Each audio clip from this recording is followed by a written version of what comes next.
Iginiit ng Malacanang na walang state kidnapping na nangyari sa pagpapadala kay dating Pangulong Duterte. Tiniyak din ng palasyo na dumaan sa standard operating procedure ang dating Pangulo. Si Clazel Pardilla ng PTV Manila sa Balitang Pambansa.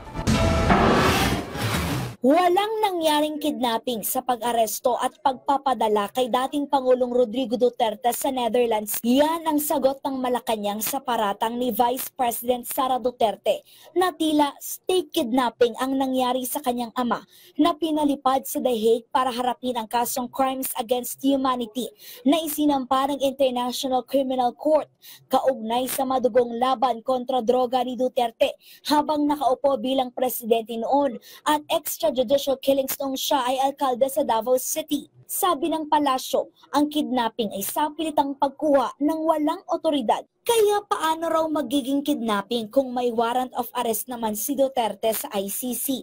It was issued by an authority, by the court. Kapag ka po mayroon ng issuance ng anumang order from the court, we have to comply. Especially sa ating po nangyari ay through Interpol. So wala po ako nakikitang kidnapping, kompleto po tayo ng papel.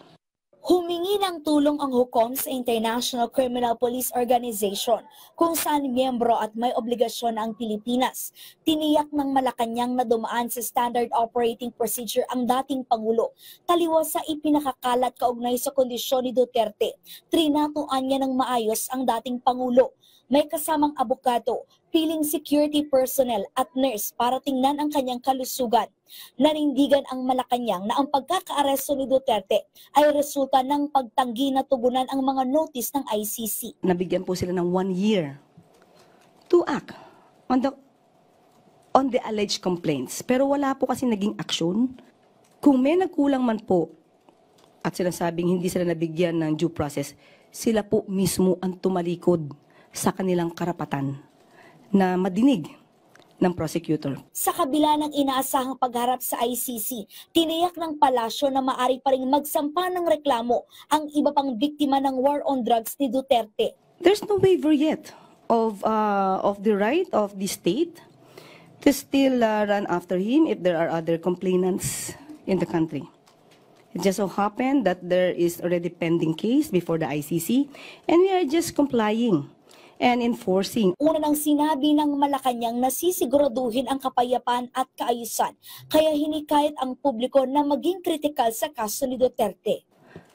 Hindi po ito basta gawa-gawa na kwento. May mga biktima. Hindi ito pagpaplanta ng ebidensya. Hindi galing ang kaso sa Pilipinas. Ito ang kaso ay pending sa ICC.